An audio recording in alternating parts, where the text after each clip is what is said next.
que está siendo un éxito de ventas es ese Indignaos de Stefan Hessel, que está sobre todo indicado para los más jóvenes, donde ustedes les animan a rebelarse.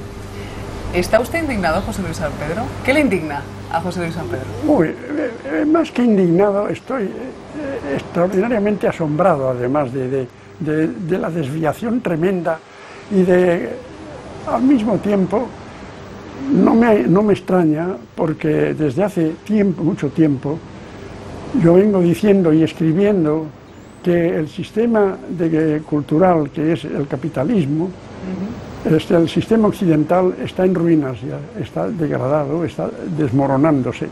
Y por eso, por un lado, me sorprende cosas que pasan y que contrastan con lo que he conocido en mi vida. Y por otro lado, pues no me extraña, porque está pasando lo que tiene que pasar. Estamos viviendo en una etapa de barbarie, lo mismo que al final de Roma. Roma pasó a un tránsito que fue la barbarie, y hasta que no empezó a reaccionar aquello hacia otro camino, pues siguió así.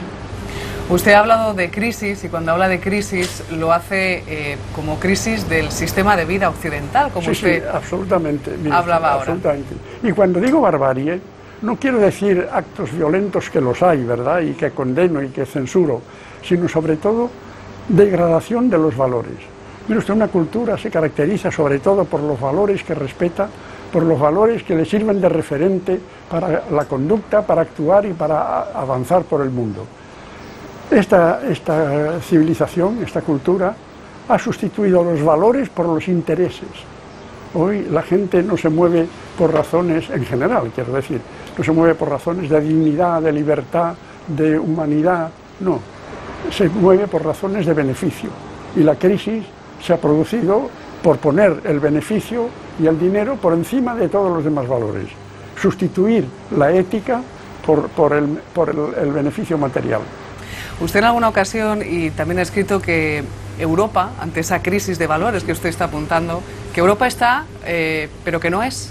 ¿Qué futuro le ve a nuestro continente, Europa? Bueno, yo le digo a usted, ¿dónde está la grandeza de Europa anteriormente? La Europa que a partir del siglo XV se dedicó a expansionarse por todo el mundo y a todas partes. Y ahora Europa lleva años, sobre todo después de la Segunda Guerra Mundial, abdicando de sus deberes, contemplando cómo pasa lo de Palestina, por ejemplo, o contemplando cómo se producen problemas como ahora mismo con la inmigración, que la necesita, pero a la que le hace la vida imposible. Europa ha abdicado de sus valores.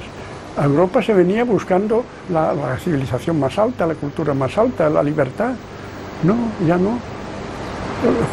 No saben qué hacer.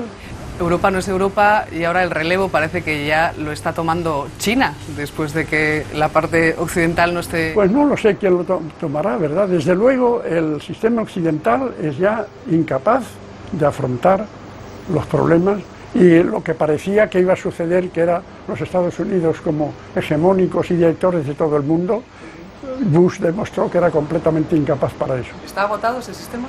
El tema, Estados Unidos ya está en decadencia, lo dicen ellos mismos. El imperio americano ha durado menos de un siglo. Está en decadencia. Usted, estábamos hablando ahora mismo, me hablaba de esa pérdida de valores, que se ha cambiado por esos intereses. Si nos miramos un poquito a nosotros, ¿está en riesgo el estado del bienestar?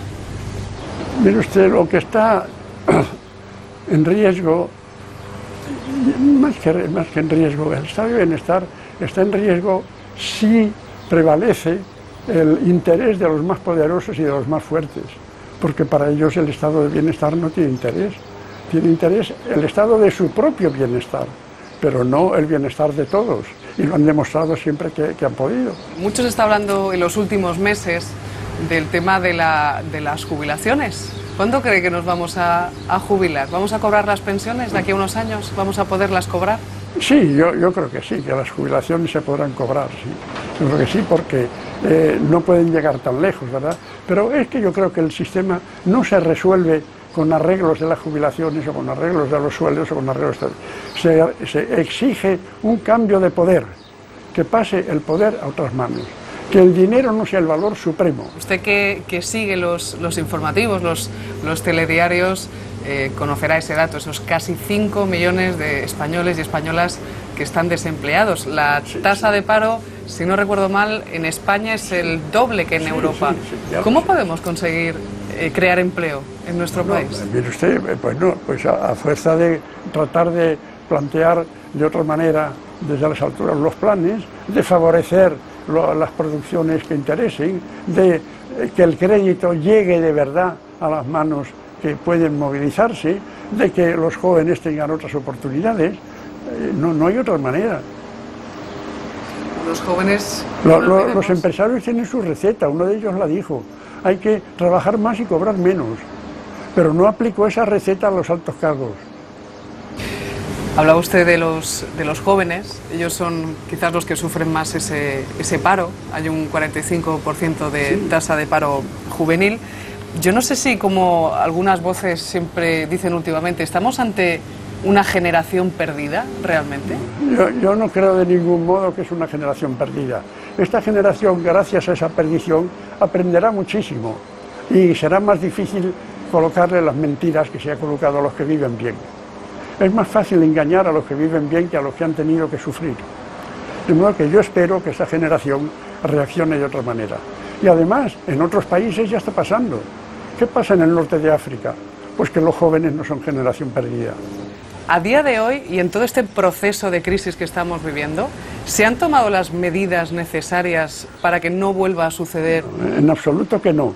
¿Se ha acabado con los paraísos fiscales? ¿Por qué tiene que haber paraísos fiscales? ¿Es que no está en la mano de los gobiernos acabar con los paraísos fiscales? Claro que está en su mano, pero como los gobiernos dependen de la voluntad de los financieros, que necesitan los paraísos fiscales para sus maniobras, pues naturalmente no se quitan. ¿Es que se ha corregido la manera de funcionar de los bancos? Oye usted, los bancos están ganando dinero como antes a todo tren. Están teniendo los mismos sueldos millonarios por todas partes a todo tren. Y no pasa nada. ¿Tiene más poder el mercado que el los gobierno? Financieros más que los gobiernos, claro. Y no se lo digo a usted ahora, se lo digo a usted. En el año 2002 publiqué un libro que se titula El mercado y la globalización, donde decía que la famosa globalización que nos presentaban como el éxito total, como el triunfo, como el final de la organización de todos, la dichosa globalización, esa globalización era esencialmente lo siguiente: transferir el poder desde los gobiernos a los financieros, a los empresarios. Es decir, transferir el poder desde la política a la economía. Eso es la globalización. Pero eso es muy peligroso. ¿Cómo peligroso? Claro, pues naturalmente poner poder, pues peligroso. La crisis es una manifestación de eso. ¿Y cómo podemos poner resistencia a ese poder establecido? Esta situación lo que exige de cada uno es, primero, que tome conciencia, es lo que pretende Hessel y lo que, bueno, yo me he sumado con mucho gusto a esa campaña. Pero tomar conciencia, y la solución es, a largo plazo, la educación de todos. Pero la educación de todos en otros principios, la educación de todos. Y cuando digo todos, pienso las mujeres, que pueden actuar enormemente sobre sus propios hijos si toman conciencia, pero es que no están preparadas para eso, porque el poder económico no nos prepara para pensar. Se habla mucho de la libertad de expresión, pero es mucho más importante la libertad de pensamiento, porque si yo le concedo a usted libertad de expresión, le dejo que diga lo que quiera, pero si previamente he colonizado su pensamiento, inculcándole ideas que a mí me convienen, no interesa para nada su libertad de expresión. ¿Por qué se sigue votando a esos gobiernos? Dice usted, ¿qué hay que hacer ahora? Pues naturalmente decir que no. Por lo menos, mientras nos educamos, mientras nos preparamos de otra manera, por de pronto decir no, por de pronto negarnos a lo que quieren que hagamos, por de pronto no celebrar a esta gente. Y cuando nos dicen que tenemos que votar a fulano o mengano, pensar qué representa fulano o mengano. De modo que en este momento que vamos a votar, está muy clara la cuestión. O está uno con los que prefieren la injusticia al desorden, o está uno con los que prefieren la justicia, que después de todo es la dignidad humana y es la libertad. nada más, ni nada menos. Hace aproximadamente un año el presidente Zapatero ponía en marcha y anunciaba esas medidas de ajuste, ese plan de choque, de medidas económicas, de recortes a funcionarios, pensiones. ¿Qué hubiera pasado si hace un año España no hubiera tomado esa decisión? ¿Estaríamos en el mismo saco que Grecia? Yo creo que estaríamos como Grecia. Yo creo que estaríamos muy mal. Yo creo que se está haciendo lo que se puede hacer. No se puede hacer mucho más. Se está haciendo lo que se puede hacer porque tenemos una estructura productiva. Mire usted a mi espalda, ¿verdad? Todas estas urbanizaciones y glorias del ladrillo que enorgullecían tanto a los demás. Lo que pasa es que los anteriores han tenido la suerte de tener una época mundial sin una crisis como la que tenemos. Pero en esta crisis es muy difícil hacer otra cosa. Portugal, Irlanda, Grecia. ¿Cómo ven los rescates? Y hay países que han dicho que no quieren volver a poner dinero. Pero porque en este sistema los más fuertes ganan siempre y los más débiles se hunden siempre. Me ha citado usted las cifras de los países menos poderosos de Europa. Hay otros más pequeños incluso, sí, pero bueno, de esa categoría son los más débiles. ¿Y qué quiere usted? ¿Que ganen ellos? No, ganan los fuertes. Como ciudadanos, ¿qué podemos hacer contra la crisis? Mire usted, lo que podemos hacer es, como acabo de decir, resistirnos lo que podamos, no jalearlos, no aprobarlos, no apoyarlos a los que nos oprimen con la bota, ¿verdad? Y mientras tanto, educarnos. Hay vastos sectores de la población de buena fe, ¿verdad? Y con todo mi respeto, pero que están maleducados por el sistema. Tratar de abrirles los ojos, tratar de que se den cuenta y de que actúen en consecuencia.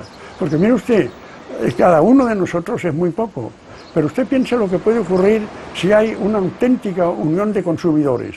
Se habla del daño que produce el consumismo. El consumismo produce daño porque consumimos. Si nos ponemos todos de acuerdo y decimos, mire usted, basta de publicidad, por mucho que anuncie usted ese producto, no lo compro. ¿Usted no cree que es una fuerza eso?